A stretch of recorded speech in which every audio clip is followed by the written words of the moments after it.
السلام علیکم ورحمۃ اللہ وبرکاتہ۔ وعلیکم السلام ورحمۃ اللہ وبرکاتہ۔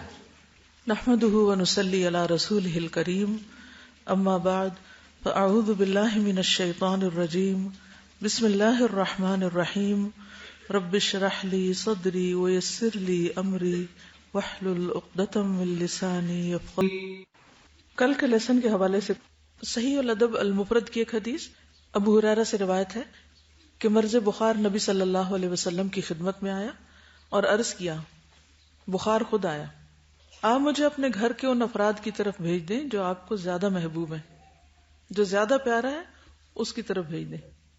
یعنی اگر آپ کے سامنے آئے کوئی تکلیف کہ آپ سب سے پیارے کو دے دیں، کتنا مشکل ہے؟ تو آپ نے اس کو انصار کے پاس بھیج دیا۔ وہ ان کے ہاں 6 دن رات باقی رہنے اور سب لوگ بیمار ہو گئے، بخار ہو گیا ان کو، اور ان پر بخار بہت سخت ثابت ہوا۔ آپ صلی اللہ علیہ وسلم ان کے گھر آئے تو انہوں نے آپ سے شکایت کی۔ اس پر نبی صلی اللہ علیہ وسلم ان کے ایک ایک گھر اور ایک ایک مکان میں داخل ہوئے اور ان کے لیے عافیت کی دعا کرنے لگے۔ اس سے کیا بات پتہ چلتی؟ یس، اگر بیماری آ جائے تو اس کے جانے کی بھی دعا کرنی چاہیے، اور ایک ایک کمرے میں داخل ہوئے، ایک ایک گھر میں داخل ہوئے، اس سے کیا بات پتہ چلتی؟ انصار کے لیے محبت کے انڈیویجولی سب کو دیکھا، ایک ایک کو جا کے وزٹ کیا، عیادت کی، اور ان کے ایک ایک گھر اور ایک ایک مکان میں داخل ہوئے اور ان کے لیے عافیت کی دعا کرنے لگے۔ ہر نک اینڈ کارنر میں آپ نے دعا کی، ٹھیک ہے نا؟ تو بعض اوقات ہم نے گھر میں جیسے عبادت کی ایک خاص جگہ مقرر کر لی ہوتی ہے یا ایک خاص کونا ہوتا ہے، اور ہم سمجھتے ہیں جب عبادت کرنی بس اس کونے میں جا کے بیٹھ جاؤ، اور جب وہاں سے نکلو تو پھر دوسرا گھر دنیا کے لیے سارا، مسجد الگ کر دی ہوئی ہے۔ ٹھیک ہے، وہ الگ بھی ہونا چاہیے کیونکہ اس میں انسان کو یکسوئی ہوتی ہے، لیکن اگر کوئی بیماری ہو، کوئی تکلیف ہو، تو اس کے لیے ان ساری جگہوں پر الگ الگ بھی دعا کرنی چاہیے۔ اسی طرح مثلاً ہم کہتے ہیں کہ اچھا ہم الہدا میں آ جاتے ہیں، یہاں درس و تدریس ہو جاتی ہے، قرآن پڑھ لیتے ہیں، پڑھا لیتے ہیں، بس کافی ہے سب کچھ، اور اب گھر جو ہے نا وہ صرف دنیا کے کاموں کے لیے، آرام کے لیے نہیں، اپنے گھروں کو بھی مسجدیں بنائیں۔ وہ کیسے بنائیں گے گھروں کو مسجدیں؟ مسجد اجتماعی عبادت کے لیے ہوتی ہے، یعنی گھر والے بھی مل بیٹھ کر کچھ نہ کچھ اکٹھے درس و تدریس کا کام کریں، یا محلے والوں کو بلا لیں، یعنی اپنے گھروں کو بھی آباد کریں، اس میں بھی عبادت کریں، انڈیویجول عبادت بھی اور اجتماعی طور پر بھی بیٹھ کر دین کی بات کریں۔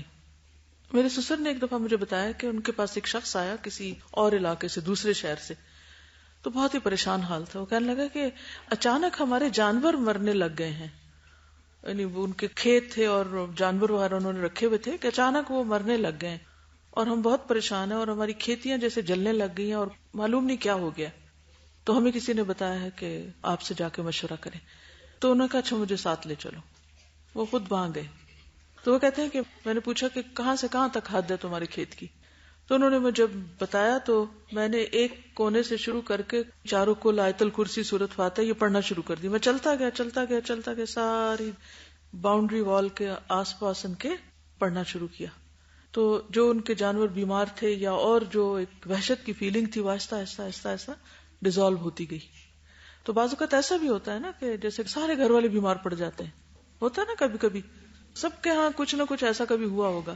مجھے بھی یاد ہے کہ ایک دفعہ عید کا دن تھا اور میرے والد بھی اور ہم سب بہن سب بخار میں پڑے ہوئے تھے، تو کوئی ہوش نہیں آ رہی تھی کہ کون کس کا حال پوچھے اور کیا کرے۔ تو ایسا بھی کبھی ہو جاتا ہے۔ تو اگر ایسا کچھ ہو جائے تو اس صورت میں کیا ہے کہ پورے گھر میں گھوم پھر کے قرآن مجید پڑھیں اور اللہ تعالیٰ سے دعا مانگے اور عافیت کی دعا مانگے، ٹھیک ہے؟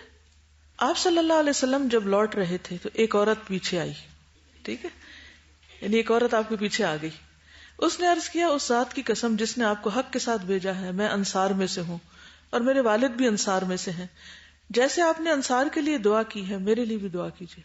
آپ نے فرمایا کیا چاہتی ہو؟ اگر چاہو تو میں تمہارے لیے دعا کروں کہ تم بخار سے محفوظ رہو، چاہو تو برداشت کرو اور تمہیں جنت ملے گی۔ اس نے کہا میں صبر کروں گی اور جنت کو خطرے میں نہیں ڈالوں گی، یعنی اپنے ٹائم کے ساتھ ساتھ بخار ختم ہو جائے گا۔ وہاں آپ نے دعا کی، یہاں اس کے لیے نہیں کی، کیوں؟ غور کیجئے، سوچئے۔ ہاں، اس حدیث سے سوچنے کا ایک مختلف قسم کا اینگل مل رہا ہے کہ بعض اوقات یہ ہے کہ ہم ایک چیز کو تکلیف سمجھتے ہیں نا، تو ایک تو یہ کہ محبوب لوگوں کی طرف بخار کا بھیجنا، اس سے یہ پتہ چلتا ہے کہ اللہ تعالیٰ کے نزدیک لوگوں کے اوپر رحمت کرنے کے مختلف طریقے ہیں، یعنی یہ بھی بظاہر رحمت کا ایک طریقہ تھا. اور دوسری بات یہ جو آخری مجھے تو اس سے یہ لگ رہا ہے کہ اللہ تعالیٰ کے نزدیک مختلف لوگوں کے لیے رحمت مختلف طریقوں سے ہے، ان کے لیے فیصلے یا ڈیسیژنز بھی مختلف طریقے کے ہیں، یعنی ضروری نہیں ایک ہی کام سے دونوں کا ایک جیسا نتیجہ ہو. دیکھیں ہم بہت سی چیزوں میں صرف یا نقالی کر رہے ہوتے ہیں یا کمپیریزن کر رہے ہوتے ہیں یا پھر اس اسٹیٹ آف مائنڈ میں جیتے ہیں کہ دین کو بس ایک سٹیٹک چیز سمجھ لیتے ہیں اور ایک برانڈ ہے جو لگا لیا جائے تو وہ دیندار بن جاتے ہیں. اصل میں اللہ نے جو ہمیں عقل دی ہے نا، اس کے ساتھ بہت بڑا امتحان رکھا ہے اور مختلف حالات میں ڈال کے، کبھی خیر میں کبھی شر میں، وَنَبْلُوكُمْ بِالْخَيْرِ وَالشَّرِّ فِتْنَةً، مختلف لوگوں کا مختلف طرح سے امتحان لیا ہے. کچھ لوگوں کا امتحان ان کو چیز یا نعمت کے ملنے پر ہوتا ہے، کچھ کا چھننے پر ہوتا ہے، کچھ لوگوں کو سخت تکلیف دے کے اللہ تعالیٰ پھر ٹھیک کر دیتا ہے، کچھ لوگوں کی تکلیف بہت لمبی ہو جاتی، کچھ لوگوں کے ساتھ معاملہ یہ ہوتا ہے کہ ان کے لیے تکلیف میں رہنا ہی ان کی آخرت کے لیے بہتر ہے. انصار کا اس تکلیف سے نکلنا بہتر تھا، یہاں اس عورت کے لیے اس تکلیف میں یا بخار میں رہنا بہتر ہے، کیونکہ ہو سکتا ہے اس کے پاس اور کوئی کرنے کا یا نیکی کا کام یا سوچ یا کوئی اور چیز نہ ہو. تو نیکی کے بھی مختلف طریقے ہیں، مختلف قسمیں ہیں، اسی طرح تکلیفوں اور آزمائشوں کے بھی مختلف رنگ ہیں. اصل چیز یہ ہے کہ ہم اللہ کی رضا پر راضی رہیں. آگے بھی آج بہت ساری انشاءاللہ حدیثیں آئیں گی جس سے پتہ چلتا ہے کہ اگر بیماری آ جائے تو ہمارا طرز عمل کیا ہونا چاہیے، اور پھر بیماری کے علاوہ اگر کوئی تکلیف آ جائے تو ہمارا طرز عمل کیا ہونا چاہیے، ہمیں کیا کرنا چاہیے. کل بھی ایک میسج میں نے بار بار آپ کو دیا تھا، کیا تھا؟ How to react. This is what we have to learn. کس موقع پر کس طرح ریئیکٹ کرنا ہے، کس سچویشن میں کس طرح رہنا ہے، کس وقت میں کیا کرنا ہے. اور یہ اسی وقت انسان پر کامیاب ہو سکتا ہے کہ ہر وقت الرٹ رہے، ہر وقت ہوش میں رہے، بے سوچے سمجھے کام نہ کرے کہ اچھا اس نے کر لیا میں بھی کر لوں، اس پہ یہ وار چل گیا تو میں بھی چلا لیتی ہوں. نہیں، ہر ایک کی سچویشن اور حالات فرق ہے، ٹھیک ہے نا. تو کیا چھوڑنا ہے ہمیں؟ کمپیریزن. آپ کبھی بھی چین میں نہیں رہ سکتے اگر آپ ہر وقت کمپیئر کرتے رہے اپنے حالات کو دوسروں کے حالات کے ساتھ، اپنے مال کو دوسروں کے مال کے ساتھ، اپنی اولاد کو دوسروں کی اولاد کے ساتھ، اپنے ٹیچرز کو دوسرے ٹیچرز کے ساتھ، اپنے پیرنٹس کو دوسرے پیرنٹس کے ساتھ. اگر آپ کے اندر کمپیریزن کی عادت ہے نا تو آپ سخت عذاب میں. تو اگر آپ چاہتے ہیں کہ اس ٹارچر سے باہر نکلے، کمپیریزن چھوڑ دیں اور اللہ نے جس حال میں رکھا ہے اس پر راضی رہیں. اب آپ دیکھیں اس عورت کا حال، میں سمجھتی ہوں کہ کتنی عقل مند عورت تھی. اس نے یہ نہیں کہا نہیں پھر آپ نے ان کے لیے کیوں کی، کوئی بحث مباحثہ نہیں، کوئی جھگڑا نہیں، وہ جنت کی بات آ گئی تو دل ٹھنڈا ہو گیا، نہیں اس کو نہیں ہاتھ سے جانے دے سکتی. کتنے عقل مند لوگ تھے. کس چیز کا سودا تھا؟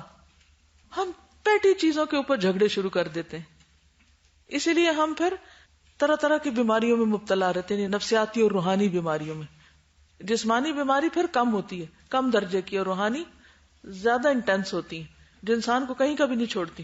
السلام علیکم استاذہ. ایک دعا جو عافیت کی نبی صلی اللہ علیہ وسلم نے کی، اس سے مجھے اپنے فادر کا آخری ٹائم یاد آ رہا ہے کہ ان کو بہت شدید بیماری تھی اور in and out of hospital رہے تھے. تو جو ان کا آخری دن تھا، مجھے یاد ہے جب ہم لوگ ہاسپٹل وزٹ کرنے کے لیے گئے تو 4-5 گھنٹے ان پر نزا کی کیفیت چل رہی تھی، سانس آ رہا تھا جا رہا تھا، اور ہم اس چیز کو بالکل ایکسیپٹ نہیں کر رہے تھے. اور میں یہ سوچ بھی نہیں سکتی تھی کہ میں ابو کے بغیر زندہ بھی رہ سکتی ہوں، کیونکہ مجھے شدید محبت اپنے فادر سے تھی بھی اور ہے بھی. تو میں مستقل صرف اور صرف یہی دعا کری تھی، یا اللہ ان کو زندگی دے دے، یا اللہ ان کو زندگی. اور آل تھرو ان کی بیماری میں صرف یہی دعا کرتی رہی، یا اللہ ان کی طبیعت ٹھیک ہو جائے، ان کو زندگی دے دے. کیونکہ میں آئی تھنک بہت سیلفشلی سوچ رہی تھی نا، صرف اپنے بارے میں. اور عشاء کی نماز کا وقت تھا. آئی ریمبر شفا کی جو مسجد تھی وہاں جا کے عشاء کی نماز پڑھی، اور ان کی تکلیف نہیں دیکھی جا رہی تھی. میں نے اسی لمحے صرف یہ دعا کی اللہ تعالیٰ بس اب ان کو سکون دے دیں. ود ان اے سیکنڈ میری خالہ نیچے آئی, انہوں نے بتایا کہ ابو دنیا سے چلے گئے ہیں نا. تو اس وقت میں یہ سوچ رہی تھی کہ کتنا ہم سیلفشلی دعا کرتے ہیں لوگوں کے لیے, اور ہمیں صرف اپنا سوچتے ہیں نا, صرف اپنا سوچتے ہیں, دوسرے کا نہیں سوچتے اور اس کے متعلقین کا نہیں سوچتے, اس کی آخرت کا نہیں سوچتے. ہو سکتا ہے مزید زندگی ان کے فائدے میں نہ ہو. اللہ تعالیٰ سے بڑھ کر کون مہربان ہے.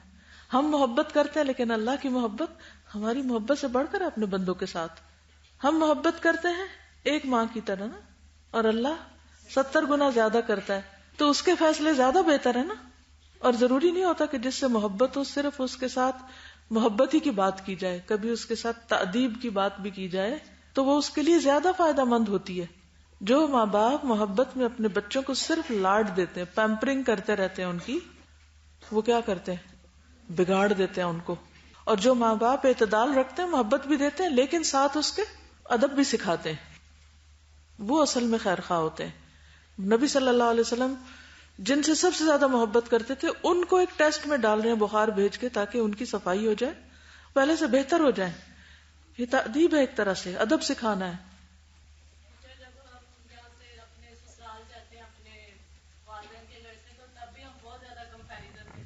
بالکل عذاب بن جاتی ہے. تو جب اس چیز سے نکل آئے تو وہی گھر اپنا لگنے لگ پڑتا ہے, اور وہی چیز پازیٹیو چلی جاتی ہے. بہت پتے کی بات ہے, کیونکہ ماں باپ نے تو بھیج دیا, بس ان کی تو ذمہ داری ختم. اب دس از یور ہاؤس, اس کو گھر سمجھے. ہم رہتے یہاں, سارے بینیفٹس یہاں سے حاصل کرتے اور تعریفیں کسی اور کی کر رہے ہوتے ہیں. کس قدر تکلیف دہ بات ہے. یعنی شوہر کما کے لا رہا ہے, وہ کھلا رہا ہے, پلا رہا ہے, ساری نعمتیں آرائشیں, علاج معالجہ, ہر چیز کا بندوبست کر رہا ہے. اس کے باوجود دل ہمارا جو ہے وہ کہیں اور اٹکا ہوا ہے کہ ہمارے ماں باپ ہمارے لیے کرتے تھے, ہمارے فلاں ایسا کرتا تھا, فلاں ایسا کرتا تھا. اور چھوٹی سی بھی کوئی تکلیف آئے تو بس پھٹ پڑتے ہیں, پھر سارے احسانات بھول جاتے ہیں. جی میں نے یہ دیکھا ہے کہ اگر انسان روزمرہ زندگی میں اللہ سے راضی رہتا ہے نا تو اس کی پریکٹس ہوتی رہتی ہے. اور جب مصیبت آتی ہے نا تو میں سمجھتی ہوں کہ انسان بہت کمزور ہے, لیکن اس وقت وہ اللہ تعالیٰ توفیق دے دیتے ہیں مصیبت پر صبر کی بھی اور شکوہ شکایت نہ کرنے کی.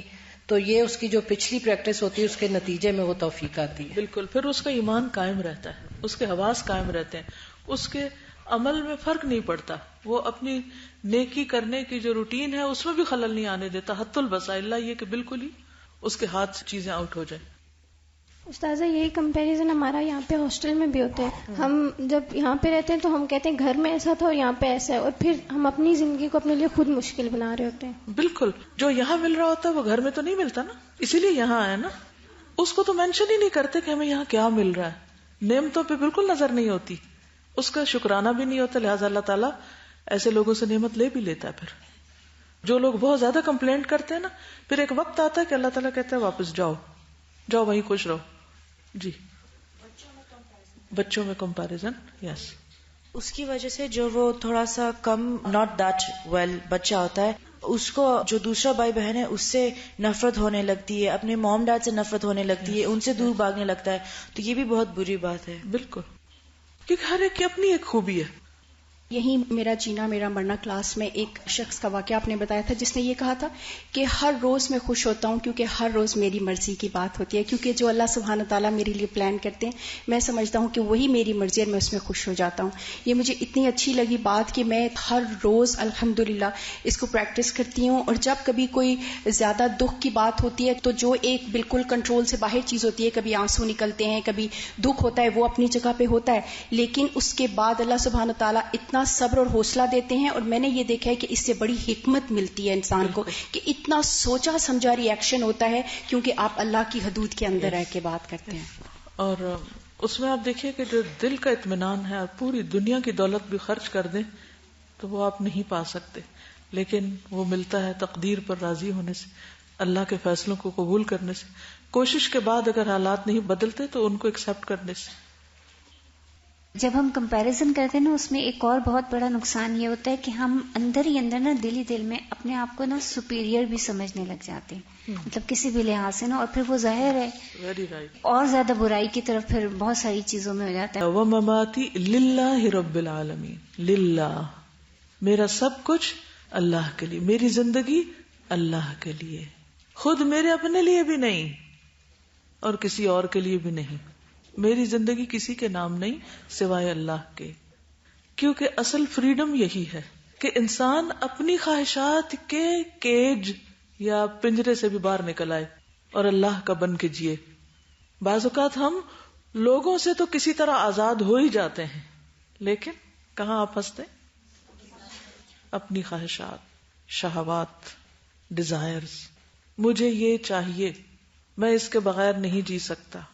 جو ہی آپ کی کوئی چاہت آپ پہ غالب آ گئی، اس نے آپ کو کنٹرول کر لیا، تو آپ قید میں آ گئے. اب آپ قید خانے میں ہیں، چین میں ہیں، اور یہ چین آپ نے خود ہی اپنے اوپر ڈالی ہے. اس کا حل کیا ہے کہ ہم اپنی ہر چیز اللہ کے لیے کر لیں. ان صلاتی و نسکی و محیای و مماتی، میری نماز بھی صرف سکون پانے اور لذت حاصل کرنے کے لیے نہیں. ٹھیک ہے، نماز آنکھوں کی ٹھنڈک ہے، لیکن وہ کس کو خوش کرنے کے لیے ہونی چاہیے؟ اپنے آپ کو خوش کرنے کے لیے، اللہ کو خوش کرنے کے لیے. اگر کوئی یہ کہے کہ میں نماز پڑھتی ہوں تاکہ میں خوش ہو جاؤں، وہ ہو ہی جائیں گے آپ.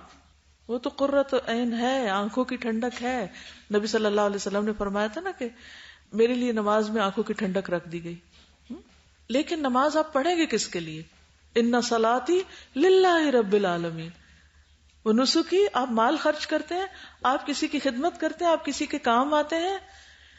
کبھی آپ کہتے ہیں وہ خوش ہو جائے، کبھی آپ کہتے ہیں مجھے خوشی ملتی ہے. آپ بہت سے لوگوں سے پوچھیں آپ چیریٹی کا کام کیوں کرتے ہیں، آپ اتنی محنت کیوں کرتے ہیں، آپ فلاں اور فلاں قربانی کیوں کرتے ہیں؟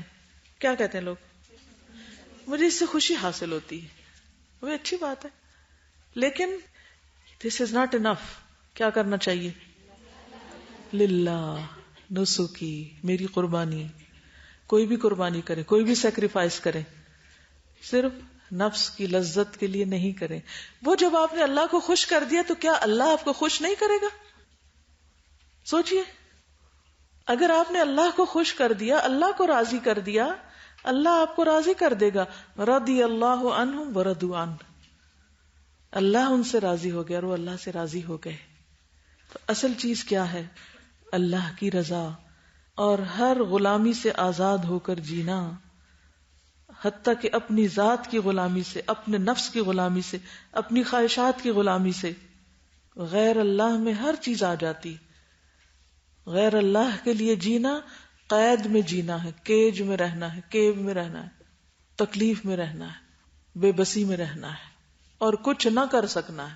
اسی لیے آپ نے دیکھا ہوگا کہ کچھ لوگ اس قدر موڈ کے غلام ہوتے ہیں، موڈ بگڑ جائے وہ کچھ بھی نہیں کر سکتے، اچھے اچھے نیک کام چھوڑ دیتے ہیں کیونکہ موڈ بگڑ گیا. موڈ کے غلام ہے نا، تو جو اس سے نکل آئے کوئی بات نہیں. میں کیا چیز ہوں؟ اگر مجھے کسی نے کچھ کہہ دیا یا میرا حق مجھے نہیں ملا تو میں کیا ہوں؟ نتھنگ. اللہ کے حق میں کمی نہیں ہونی چاہیے. یہاں حال یہ ہے کہ ہر وقت اللہ کے حق میں کمی کرتے ہیں. اگر اپنے حق میں کوئی کمی ہو جائے پھر فلیئر اپ ہو جاتے ہیں، اور دن رات جو ہم اللہ کے حق میں کمی کر رہے ہیں اس کی کوئی خبر نہیں ہمیں. تو be slave of Allah, not your self, not people, not money, not your kids, not your husband. لا الہ الا اللہ انسان کو ہر چیز سے آزاد کر دیتا ہے کہ بس میرا صرف ایک الہ ہے، مجھے صرف اس کی سننی ہے، اندر اپنی بھی نہیں سننی، اس کی سننی ہے بس. وہ اس وقت مجھ سے کیا چاہتا ہے، اس وقت کیا چاہتا ہے، یہ جو یہاں میں بیٹھی ہوں یہاں وہ مجھ سے کیا چاہتا ہے کہ میں کیا کروں. اگر میں مصلی پہ کھڑی ہوں تو وہاں کیا چاہتا ہے کہ میں کیا کروں. اگر مجھے کوئی بھی نہیں دیکھ رہا اور میں کوئی کام کر رہی ہوں، وہ کیا چاہتا ہے کہ میں کس طرح یہ کام کروں. بس ایسے ہی دھوکے سے الٹا پلٹا نہیں، احسن طریقے سے. کیونکہ ان رحمت اللہ قریب من المحسنین، جو محسن ہوتا ہے، جو اچھے طریقے سے کام کو کرتا ہے، اللہ کی رحمت اس کے قریب ہوتی ہے، اس کی مشکلات خود ہی آسان ہونے لگیں گی.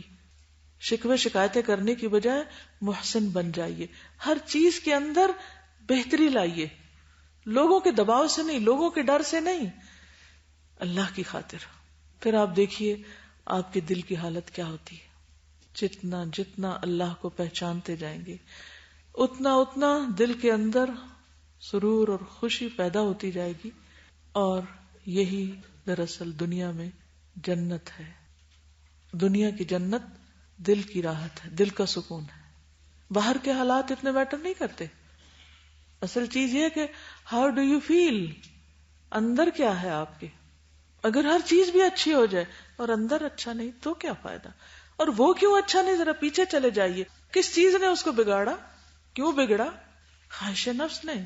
جب اس کی تکمیل نہیں تو بگڑ گیا ہوں. تو کیا میری خواہش نفس میرا الہ ہے؟ وہ کیوں مجھ پہ حاوی ہے کہ وہ مجھے کنٹرول کرے اور میں اللہ کی بندگی سے نکل جاؤں اور جو اچھے کام کریں ان کو چھوڑ بیٹھوں؟ نو وے. امام ابن تیمیہ نے جب ان کو قید میں ڈال دیا گیا تو انہوں نے کہا کہ میرے دشمن میرا کیا بگاڑ سکتے ہیں, میرے دشمن میرا کچھ نہیں بگاڑ سکتے, اس لیے کہ اس قید میں میرے لیے تنہائی ہے, خلوت ہے, اللہ کے ساتھ, اپنے محبوب کے ساتھ. اس سے بڑھ کر مجھے کیا چاہیے؟ یعنی یہاں کوئی بھی نہیں, مجھے انہوں نے سب سے ہٹا کے الگ کر کے رکھ دیا. اب یہاں میں ہوں اور میرا رب. میں یہاں بغیر کسی ڈسٹریکشن کے زیادہ سے زیادہ اس سے انٹریکٹ کر سکتا ہوں. اگر یہ مجھے قتل کر دیں گے تو شہادت, اس سے اچھی موت کون سی. اور اگر یہ مجھے ملک سے باہر نکال دیں گے, جلا وطن کر دیں گے تو سیاحت, میرا کیا بگاڑیں گے. یہ ہے اصل مثبت سوچ. کوئی آپ کا کیا نقصان کر سکتا ہے؟ زیادہ زیادہ مار دے گا.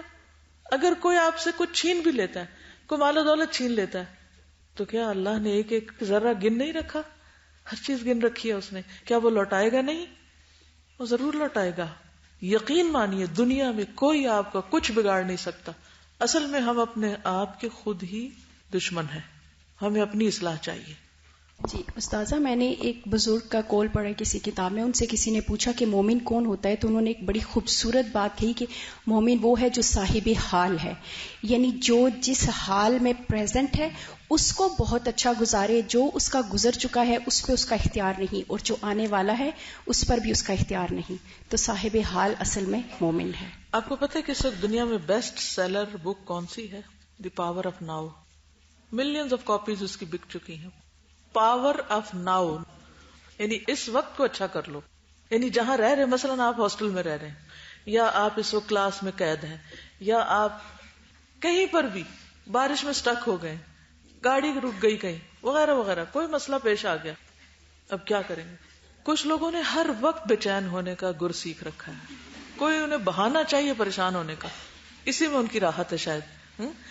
اور کچھ لوگ انتہائی پریشانی میں بھی سکون بیٹھے ہوتے کہ کیا مسئلہ ہے, میں ذکر کر سکتی ہوں, میں کچھ پڑھ سکتی ہوں, مجھے جو قرآن یاد ہے اسے دہرا سکتی ہوں, اگر میرے پاس کتاب ہے تو میں اس کو پڑھ سکتی ہوں, میں اللہ سے باتیں کر سکتی ہوں.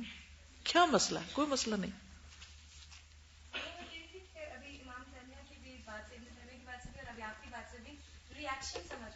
ہاں, ہمارا ریئیکشن کیسا ہوگا. تو کل بھی میں اس بارے میں سوچ رہی تھی, تو میں یہی کہہ رہی تھی کہ نیوٹن نے ابھی ایک پورا لا ایکشن اور ریئیکشن پہ نہیں اسٹیٹ کیا, اور یہی مطلب ابھی ساری باتوں سے مجھے ریئیکشن کے بارے میں یہ سارا سمجھ آ رہا ہے کہ جیسا ہمارا ریئیکشن ہوگا ویسے ہی ہماری سوچ. بالکل, کیونکہ مسئلے مسائل تو ہر وقت پیش آئیں گے, لیکن آپ کس طرح ریئیکٹ کرتے ہیں دیٹ میٹرز. زیادہ ایسے نہیں ہو سکتے کہ اگر لوگ بس آج کے اندر جیئیں, جس طرح پاور آف ناؤ بات کر رہی ہیں, لوگ پھر آج کے اندر جینا شروع کر دیتے ہیں, پھر وہ جو کل جو ہمارا آئے گا آخرت میں اس کو بھول جاتے ہیں. مطلب یہ کہ مومن کے لیے یہ ہے کہ مومن تو ناؤ کو بھی اللہ کی رضا میں گزارے گا. بالکل. دیکھیے ہر کوئی جس کے لیے جی رہا ہے نا اس کے لیے وہی پاور آف ناؤ بن جاتی. اس بک کے بارے میں جب مجھے پتا چلا تو میں نے اسی طرح سوچا کہ جن لوگوں نے ناؤ کو اپنے کانٹیکسٹ میں ایکسپلین کیا ہے وہ دنیا کی لذتیں اور راحتیں چاہتے ہیں نا, وہ اس ناؤ میں وہ لذت ڈھونڈنے کی امیجنیشن کے ساتھ ہی کسی بھی طرح کوشش کرتے. ہمارے لیے تو وہ جنت جس کی وسعت آسمان و زمین کے برابر ہے اس کے سودے کرنے کو کہا گیا ہے. تو ایک شخص جس کی ڈیل ہو چکی ہو اور جو اس کے لیے اسٹرگل کر رہا ہو اور جو اس کی طرف بڑھ رہا ہو, وہ تو صرف سوچ کے بھی خوش ہوتا رہتا ہے. چلیے, تو اب امام ابن تیمیہ نے تو خلوت, شہادت, سیاحت کی بات کی تھی. اگر ہم بیمار ہو جائیں تو کیا کریں؟ آج کا ٹاپک یہ ہے. یعنی اپنے اور دوسروں کے لیے فائدہ مند مریض بنیے. کچھ مریض کیا بن جاتے ہیں؟ مصیبت. ان کو تھوڑی سی بھی کوئی تکلیف ہو تو وہ گھر سر پہ اٹھا لیتے ہیں، حال شروع کر دیتے ہیں. اور کچھ جو ہیں وہ اپنے اس وقت سے بھی ناؤ سے فائدہ اٹھاتے ہیں اور دوسروں کے لیے بھی فائدہ مند بنتے ہیں. تو وہ کیسے کریں؟ تو اس کے لیے ہمارا دین کیا رہنمائی کرتا ہے. تو آج کچھ باتیں اس حوالے سے کریں گے انشاءاللہ. سب سے پہلی بات، اللہ سے اچھا گمان رکھنا کہ وہی تکلیف دیتا ہے اور وہی تکلیف دور کرتا ہے. وہ بیمار بھی کرتا ہے، وہ شفا بھی دیتا ہے. ابراہیم علیہ السلام نے کیا کہا تھا؟ وَإِذَا مَرِضْتُ فَهُوَ يَشْفِينِ، جب میں بیمار ہوتا ہوں تو وہ مجھے شفا دیتا ہے. وَإِذَا مَرِضْتُ، میرا رب ہے نا، اور شفا اس کے ہاتھ میں ہے. اللہم انت الشافی لا شفاء الا شفاؤک. تو اللہ سے اچھا گمان رکھنا، اللہ پر توکل کرنا، اس پر رلائے کرنا، اس سے اچھی امید رکھنا، اس سے حسن ظن رکھنا. انس بن مالک کہتے ہیں کہ رسول اللہ صلی اللہ علیہ وسلم ایک نوجوان کے پاس گئے. وہ موت اور زندگی کی کشمکش میں تھا، یعنی حالت نظم میں صحیح. آپ نے اس سے پوچھا تم اپنے بارے میں کیا سوچ رہے ہو، اس وقت تم کیا سوچ رہے ہو؟ امیجن کیجئے کہ آپ کسی مریض کی عادت کے لیے گئے ہیں جو بالکل آخری دموں پہ، تو آپ کا دل چاہتا ہے نا پوچھیں کہ اب اس وقت اس کی سوچ کیا ہے. اس نے کہا اللہ کے رسول صلی اللہ علیہ وسلم، میں اللہ تعالیٰ کے بارے میں پر امید ہوں اور مجھے گناہوں سے ڈر بھی لگ رہا ہے. دو چیزوں کے بیچ میں ہوں.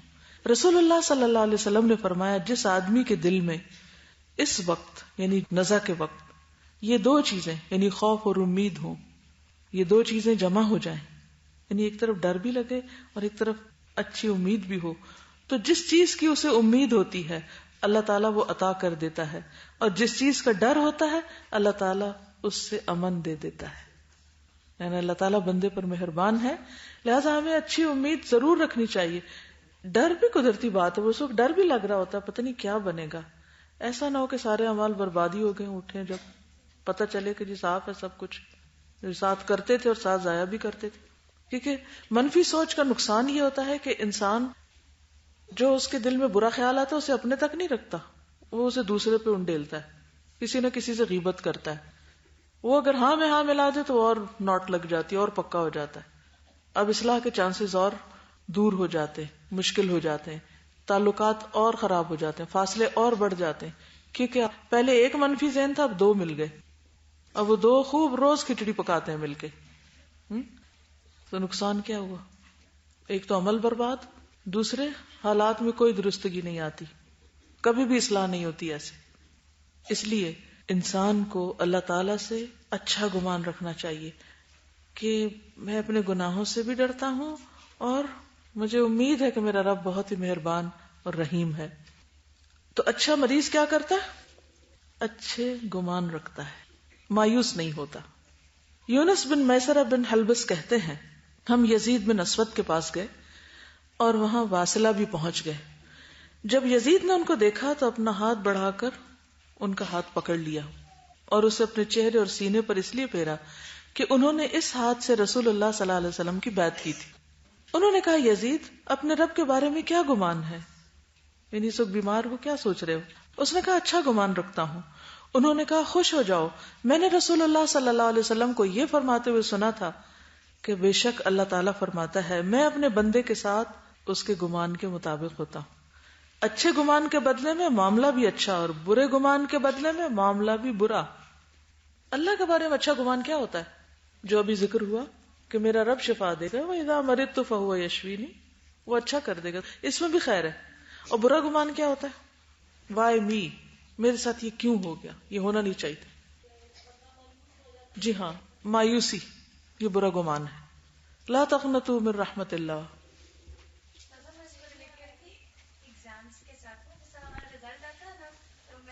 ہمیشہ ایسا ہوتا تھا کہ میں کیا کرتی تھی کہ سوچی ہوتی تھی کہ میں نے یہاں پہ بھی غلطی کی ہے، میں نے یہاں پہ بھی، لیکن مجھے یقین ہوتا تھا کہ چلو پوزیشن آ جائے گی، آج اللہ ہے نا، اللہ دے دے گا پوزیشن. میں اس کو بالکل اس سے ریلیٹ کر رہی تھی کہ ویسا ہی ہوتا ہے. بالکل. اصل میں یہ ہوتا سب کے ساتھ ہے. کچھ لوگ اس کو شعوری طور پر سمجھتے ہیں اور کچھ نہیں سمجھتے. کیا ہم صرف دینے والے ہیں یا ہمیں کچھ ملتا بھی ہے؟ سب سوچیں. لیکن کتنے لوگ ہیں جو دینے کو تو بہت یاد رکھتے ہیں اور ملنے کو کچھ بھی یاد نہیں رکھتے اور اس کو ریلیٹ بھی نہیں کر سکتے, ان نعمتوں کا احساس بھی نہیں کرتے, لہٰذا انہیں کچھ خوشی بھی نہیں ہوتی کہ میرے رب نے مجھے دیا. مجھے اچھی طرح یاد ہے کہ 2004 میں جب میں کینیڈا جا رہی تھی تو اس سال میں شاید کچھ سیلاب وغیرہ بھی آیا تھا. ون آف مائی ٹرپس یہاں سیلاب آیا ہوا تھا, تو میں جو کہ جا رہی تھی تو کچھ اور تو کر نہیں سکتی تھی. میں نے کہا اچھا چلو جو میرے کلوتھز ہیں وہ میں دے جاتی ہوں, اور پھر سوچا اچھا واپس آؤں گی تو کیا کروں گی. ان کا اچھا دیکھا جائے گا جب آؤں گی تو.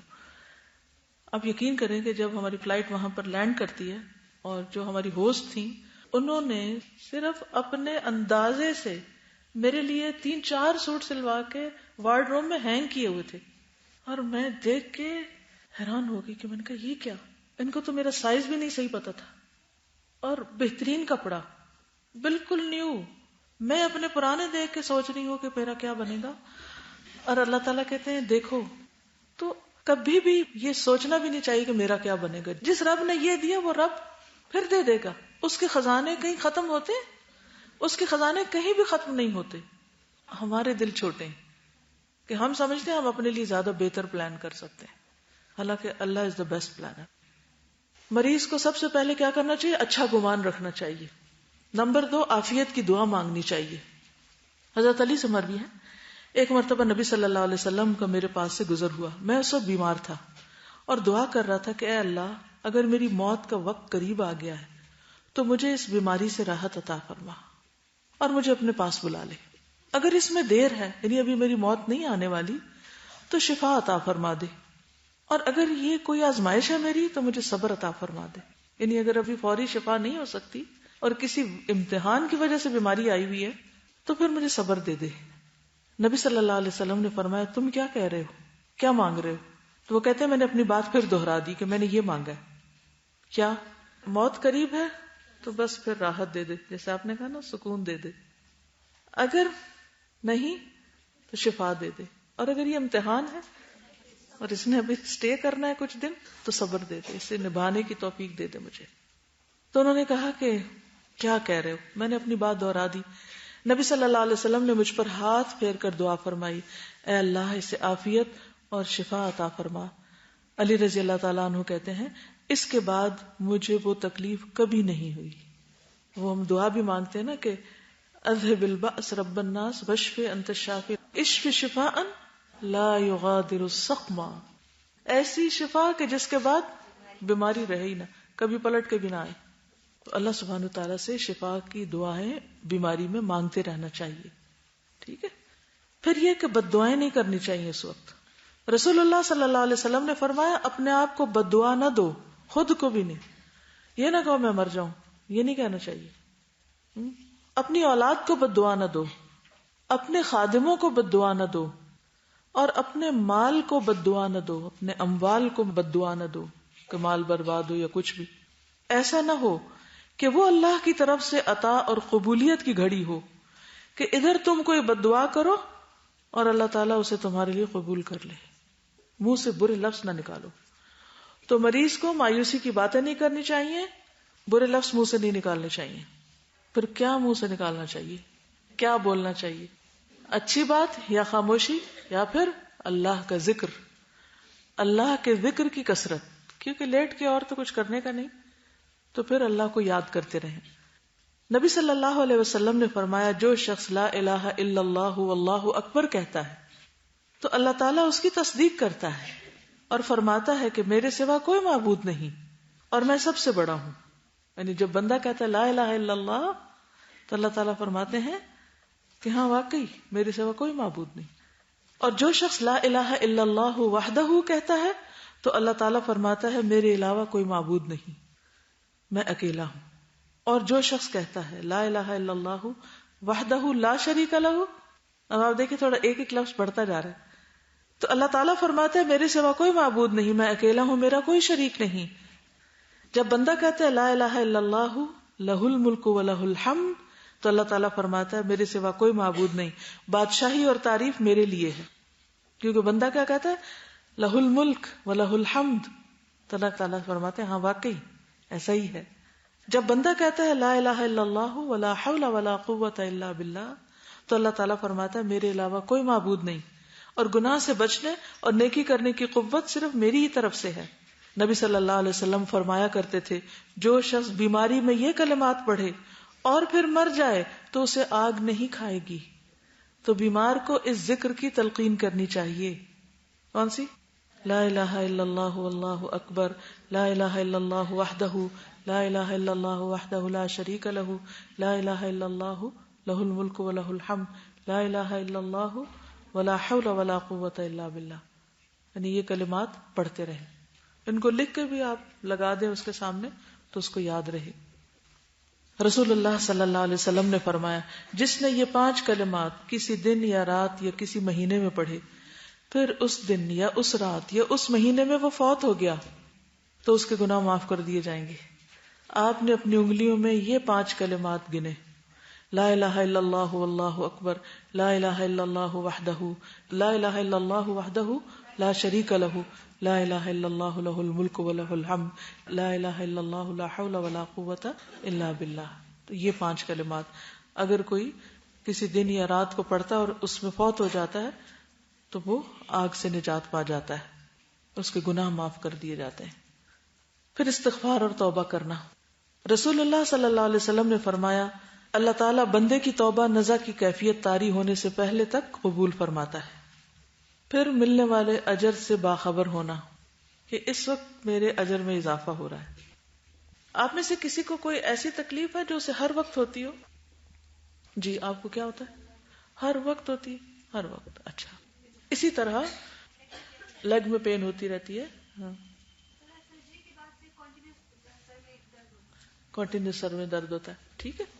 اب آپ دیکھیے کہ جب یہ تکلیف ہوتی ہے نا تو 2-3 کیفیات ہوتی ہیں.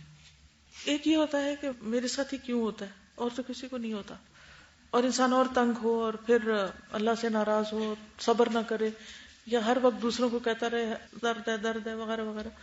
دوسرا یہ کہ میں کیسے امیجن کرتی ہوں کہ ایک مشین ہے جس میں سے پیسے نکل رہے ہیں، وہ گر رہے ہیں اور وہ ہر وقت چل رہی ہے اور دن کے اینڈ تک اتنے سارے جمع ہو جاتے ہیں. پھر اگلے دن پھر چلتی، پھر اتنے جمع ہو جاتے، پھر چلتے، پھر اتنے جمع ہو جاتے. یعنی اجر کنٹینیوسلی بڑھ رہا، کیونکہ جتنی دیر تکلیف ہو رہی ہے اتنی دیر اجر اکٹھا ہو رہا ہے. ایکچولی ایک دفعہ میں پریس میں گئی تھی. یہ امیجنیشن میرے کیوں آتا ہے کیونکہ مجھے کسی چیز کی کثرت کٹھی ہوتی عام طور پہ کبھی دیکھی نہیں نا، تو امیجن نہیں کر سکتے. تو ایک پریس میں جانا ہوا تو اس میں نیوز پیپر نکل رہے تھے اتنی تیزی کے ساتھ نا، تو وہ کٹھے نکل بھی رہے تھے اور پھر ساتھ سٹیک بھی ہوتے جا رہے تھے نا جیسے وہ. تو جب اعمال نامے کا ہم سوچتے ہیں نا تو یہ بک آف ڈیڈز وہ کچھ اسی طرح کی امیجنیشن بنتا ہے کہ وہ کتابیں کٹھی ہو رہی.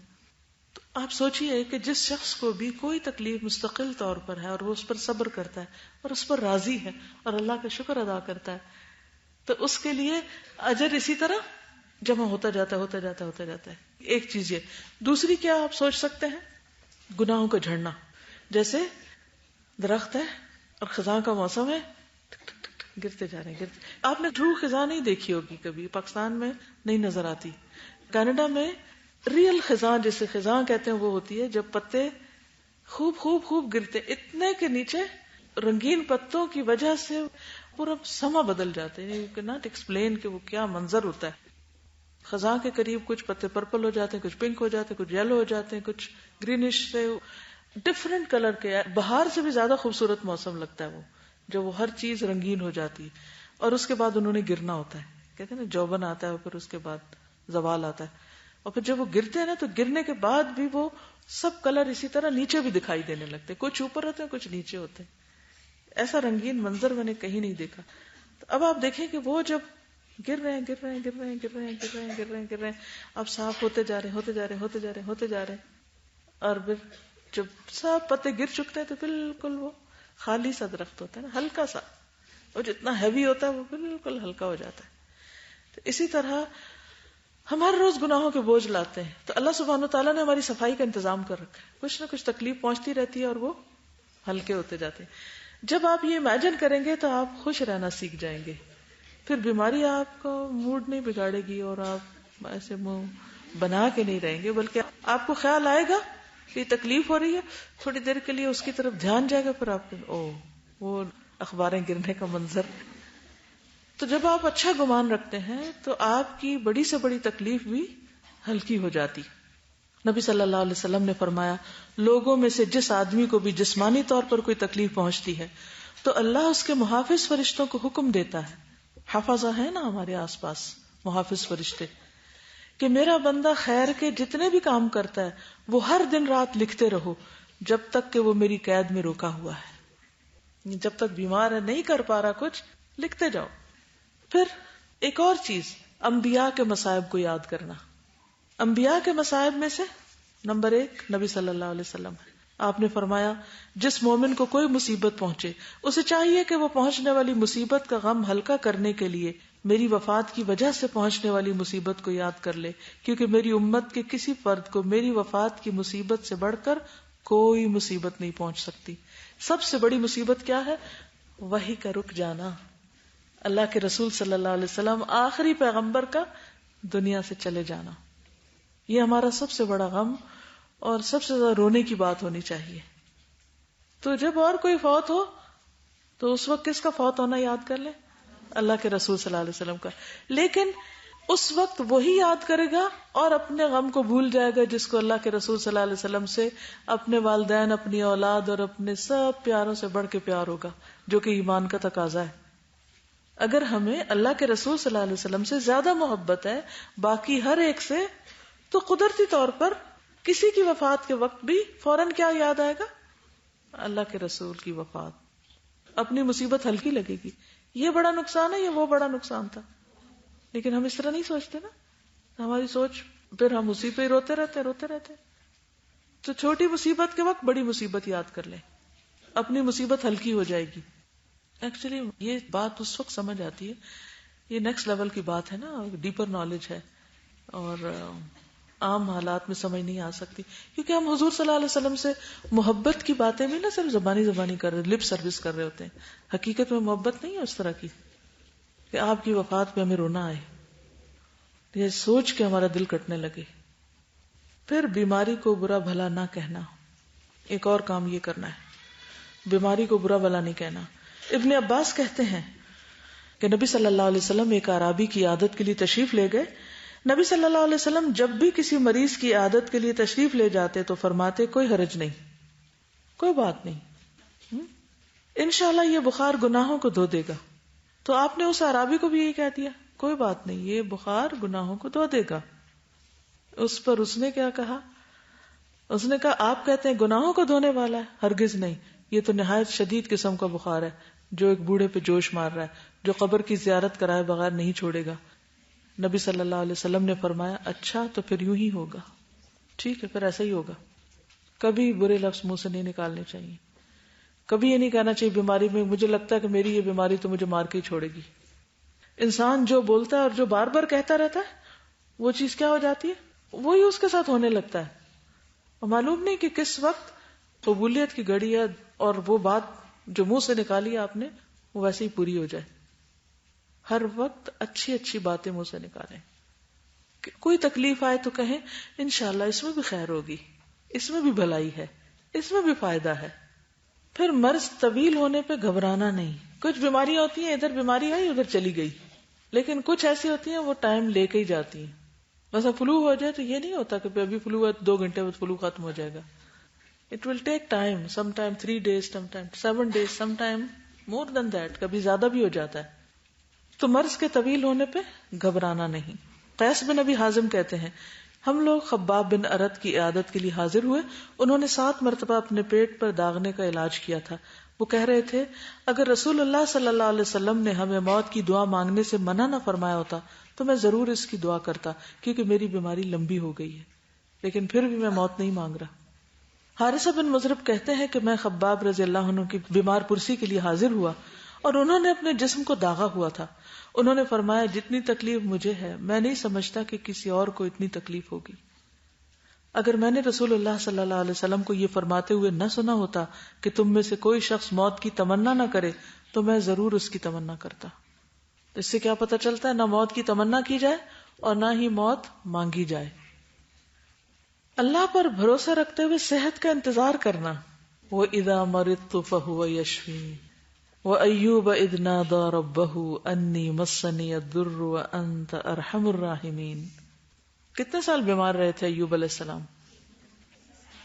حدیث سے پتہ چلتا ہے، السلسلہ صحیحہ کی حدیث ہے 18 سال. رسول اللہ صلی اللہ علیہ وسلم نے فرمایا اللہ تعالیٰ کے نبی ایوب علیہ السلام 18 سال بیمار رہے. 18 years.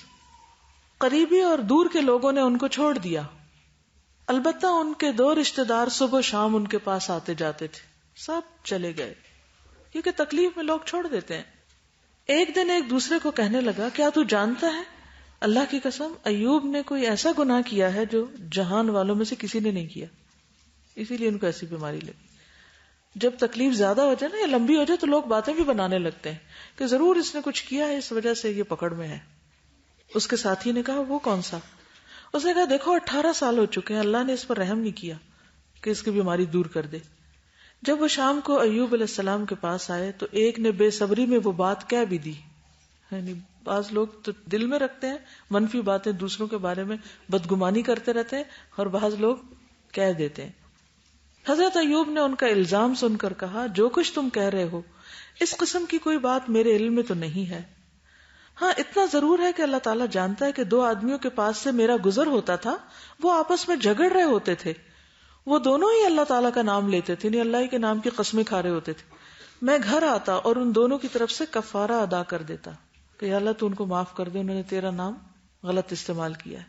اس بات کو ناپسند کرتے ہوئے کہ ناحق اللہ تعالیٰ کا نام لیا جائے، یعنی کر کوئی نہ ہوتا تھا، یہ صرف دیکھتے تھے اور آ کے اس کا بھی کفارہ ادا کرتے. دونوں میں سے ایک تو جھوٹا تھا ہی جو جھوٹی قسم کھا رہا تھا. حضرت ایوب قضائے حاجت کے لیے باہر جاتے تھے. جب وہ قضائے حاجت کر لیتے تو ان کی بیوی ان کو ہاتھ سے پکڑ کے سہارا دیتی حتیٰ کہ وہ اپنی جگہ پہ پہنچ جاتے، ہاتھ پکڑ کے ٹوائلٹ تک جاتے اور واپس آتے. ایک دن وہ لیٹ ہو گئے، تھوڑی دیر لگ گئی تو بیوی انتظار میں ہی رہی. اللہ تعالیٰ نے ان کی طرف وحی کی کہ اپنا پاؤں مارو، یہ نہانے کا ٹھنڈا اور پینے کا پانی ہے. یعنی وہ وہاں سے ہٹے تو وہاں پر اللہ نے حکم دیا کہ اس جگہ پاؤں مارو، اور وہاں چشمہ نکل آیا اور اس میں ٹھنڈا میٹھا پانی تھا. ادھر ان کی بیوی سمجھ رہی تھی کہ وہ دیر کر رہے ہیں، پتہ نہیں کیوں لیٹ ہو رہے ہیں، بلا نہیں رہے مجھے ہاتھ پکڑنے کو. جب وہ واپس پلٹے تو اللہ تعالیٰ ان کی تمام بیماریاں دور کر چکے تھے اور وہ بہت خوبصورت لگ رہے تھے. جب ان کی بیوی نے ان کو دیکھا تو پہچان نہیں سکی. پوچھا اللہ تجھ میں برکت پیدا کرے، یعنی بارک اللہ فیک، کیا تم نے اللہ کے نبی جو بیمار ہیں انہیں دیکھا ہے؟ اللہ تعالیٰ اس بات پر گواہ ہے کہ جب وہ نبی صحت مند تھے تو وہ تم سے بہت مشابہت رکھتے تھے. انہوں نے کہا ہاں میں وہی تو ہوں. ہر چیز اللہ کے ہاتھ میں ہے، وہ ایک پلک جھپکنے کی دیر میں انسان کو درست کر سکتا ہے. کئی دفعہ ایسا ہوتا ہے کہ اچانک ٹھیک ہو جاتا ہے انسان. آپ کچھ کہنا چاہیں گے؟ یہاں پر میں ضرور یہ کہنا چاہوں گی کہ ہم لوگ جو ہے مریضوں کو بہت مایوس کر دیتے ہیں، ڈاکٹر اسپیشلی. وہ یہ کہتے تھے تمہاری بیماری کا کوئی علاج نہیں ہے. اس کہنے کی وجہ سے مریض اور زیادہ بیمار ہو جاتا ہے اور وہ نا امید ہو جاتا ہے اور وہ ساری عمر دوائیاں کھاتا ہے، لیکن پھر بھی اس کو امید نہیں ہوتی. تو کوئی بھی بیماری ہو امید دلانا ڈاکٹر کا فرض ہے، اور یہ کہ پیشنٹ کو بھی یہ امید رکھنی چاہیے کہ انشاءاللہ وہ ٹھیک ہو جائے گا. بالکل. اور باقی لواحقین کا بھی، کیونکہ ہم جاتے ہیں عیادت کرنے کے لیے اور کہتے ہیں ہاں وہ فلاں کو بھی یہ بیماری ہوئی تھی تو بس بیچارہ بچ نہیں سکا. اور وہ مریض چپ کر کے لیٹا ہوتا ہے آنکھیں بند کر کے، اور وہ یہ ساری گفتگویں سن رہا ہوتا ہے، تو وہ اس کو اپنے اوپر لے رہا ہوتا ہے کہ شاید میرا بھی اب یہی حال ہونے والا ہے. حضرت عائشہ رضی اللہ تعالیٰ عنہا سے مروی ہے کہ ایک مرتبہ رسول اللہ صلی اللہ علیہ وسلم نے اپنے مرض الوفات میں فرمایا مجھ پر 7 ایسے مشکیزوں کا پانی ڈالو جن کا منہ نہ کھولا گیا ہو، یعنی بند پیک، شاید مجھے کچھ آرام ہو جائے تو میں لوگوں کو نصیحت کر دوں. چنانچہ ہم نے آپ کو حضرت حفصہ کے پاس موجود پیتل کے ایک ٹب میں بٹھایا اور ان مشکیزوں کا پانی آپ پر ڈالا، حتیٰ کہ آپ ہمیں اشارے سے کہنے لگے کہ بس کر دو، پھر آپ باہر تشریف لے آئے. یعنی بیمار ہونے پر انسان کو علاج کرنا چاہیے، اور یہ پانی سے علاج کا ایک طریقہ ہے. پھر مریض کو اپنی صفائی کا بھی خیال رکھنا چاہیے، کیونکہ بیماری میں مختلف طرح کی ناپسندیدہ اسمیلز وغیرہ آنے لگتی ہیں، خصوصاً منہ سے، بعض اوقات دوائیوں کے اثر سے اسمیل آنے لگتی ہے، تو مسواک وغیرہ کا خاص اہتمام کرنا چاہیے. حضرت عائشہ سے مروی ہے کہ رسول اللہ صلی اللہ علیہ وسلم کی وفات میرے گھر میں میری باری کے دن ہوئی، آپ اس وقت میرے سینے سے ٹیک لگائے ہوئے تھے.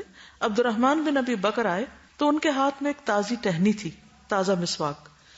نبی صلی اللہ علیہ وسلم نے اس کی طرف دیکھا تو میں سمجھ گئی کہ آپ مسواک کرنا چاہتے ہیں.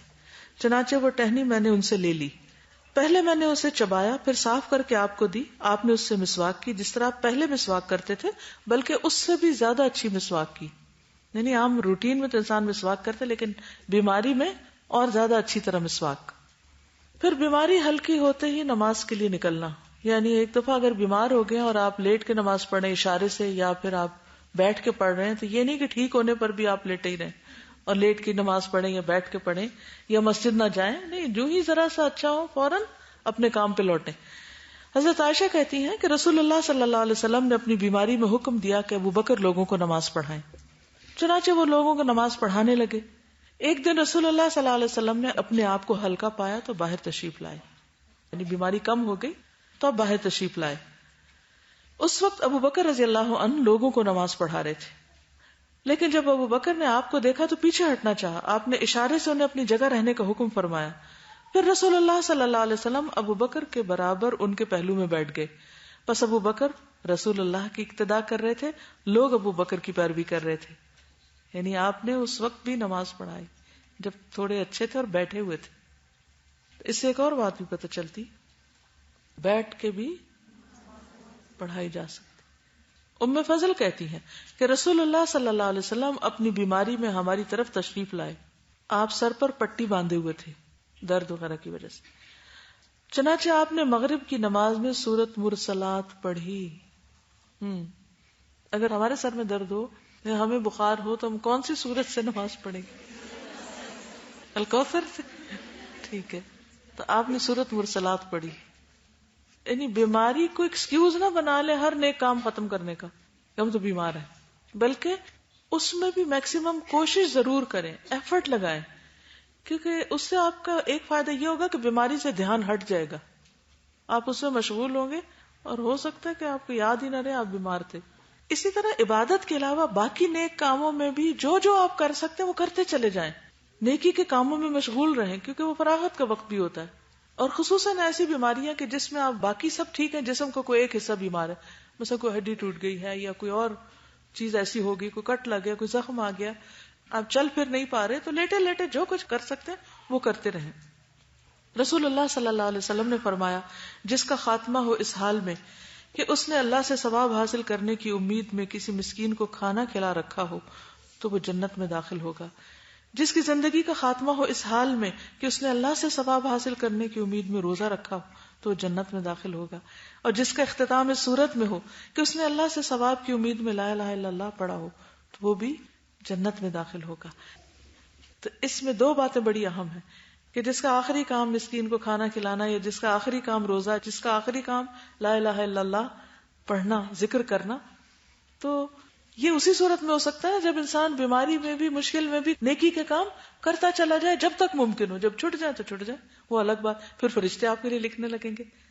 ورنہ جب تک ممکن ہو بیماری کا ایڈوانٹیج نہ لیں بلکہ نیکی کے کاموں میں مصروف رہیں. دوسری بات یہاں یہ پتہ چلتی ہے کہ ثواب حاصل کرنے کی امید سے نیک اعمال کی قبولیت میں ایک شرط یہ بھی ہے کہ انسان جب نیک عمل کرے تو اس پر ثواب کی امید رکھیں. ایمانا واحتسابا اصبری واحتسبی, ثواب کی نیت سے صبر کرو. ٹھیک ہے,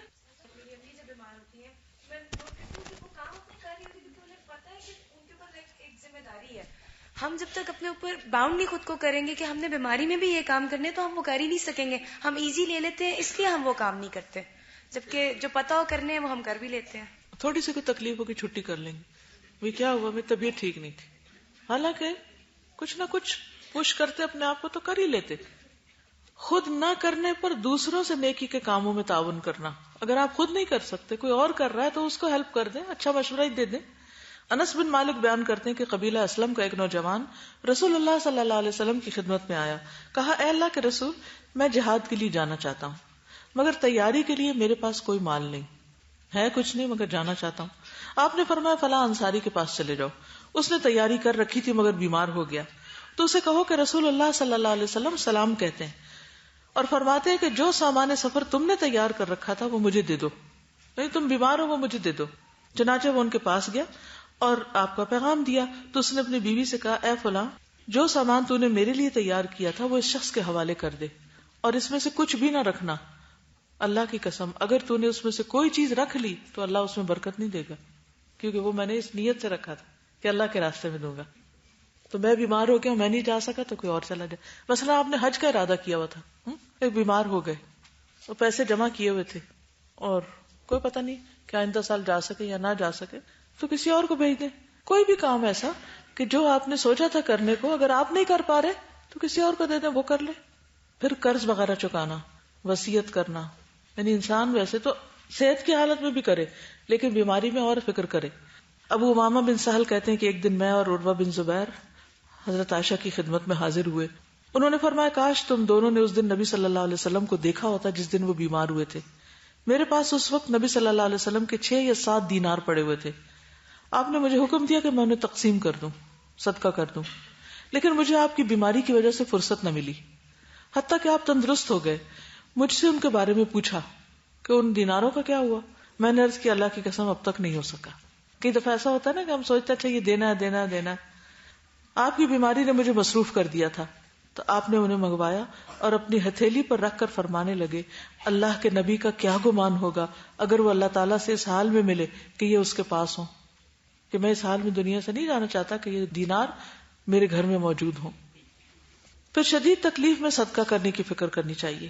عمرو بن حارث سے روایت ہے کہ رسول اللہ صلی اللہ علیہ وسلم نے اپنی وفات کے وقت نہ کوئی دینار چھوڑا, نہ درہم چھوڑا, نہ غلام چھوڑا, نہ لونڈی چھوڑی, نہ کوئی اور چیز چھوڑی سوائے ایک سفید خچر کے جس پر آپ سوار ہوتے تھے. پھر نیک لوگوں سے ملنے کی خواہش رکھنا. آپ نے یوٹیوب پر ایک ویڈیو دیکھی ہوگی, وہ ایک بچہ بالکل پیرالائز جو اسی حال میں نصیحت کرتا ہے. اس نے خواہش کی کہ شیخ محمد العریفی جو ہیں ان سے ملاقات ہو, تو وہ آل دا وے ٹریول کر کے اس سے ملنے کے لیے آئے. تو وہ پوری ویڈیو موجود ہے. تو اس میں یہ ہے کہ انسان اگر مایوس نہیں ہوگا تبھی وہ اچھی اچھی باتیں سوچے گا, نہ اچھا یہ کر لوں یہ کر لوں یہ کر لوں. اور اگر آپ بیمار ہوئے اور پڑ گئے اور سو گئے اور کوئی دنیا کی ہوش نہیں, ٹھیک ہے کئی بیماریاں بھی ایسی ہوتی کہ جس میں ہوش نہیں رہتی, لیکن اگر آپ بس مایوسی کی کیفیت میں یا بیماری کے ساتھ ڈپریشن آ گیا ہے تو پھر حالات بہت مشکل ہو جاتے ہیں. وہ نہیں ہونا چاہیے اور آس پاس کے لوگوں کو اس سے نکالنے کی فکر کرنی چاہیے. حضرت عائشہ سے مروی ہے کہ رسول اللہ صلی اللہ علیہ وسلم نے اپنے مرض الموت میں فرمایا میرا جی چاہتا ہے میرا کوئی ساتھی میرے پاس ہو. ہم نے عرض کیا یا رسول اللہ کیا ہم آپ کے لیے ابو بکر کو بلائیں؟ آپ خاموش رہے. ہم نے کہا عمر کو بلائیں؟ آپ خاموش رہے. کہا علی کو بلائیں؟ آپ خاموش رہے. ہم نے کہا عثمان کو بلائیں؟ تو آپ نے فرمایا ہاں رضی اللہ عنہم. ہو سکتا ہے ان سے کوئی خاص کام ہو یا کوئی بات ہونے کہنی. باقی انشاءاللہ کل. سبحانک اللہم و بحمدک اشہد ان لا الہ الا انت استغفرک و اتوب الیک. السلام علیکم و رحمۃ اللہ وبرکاتہ.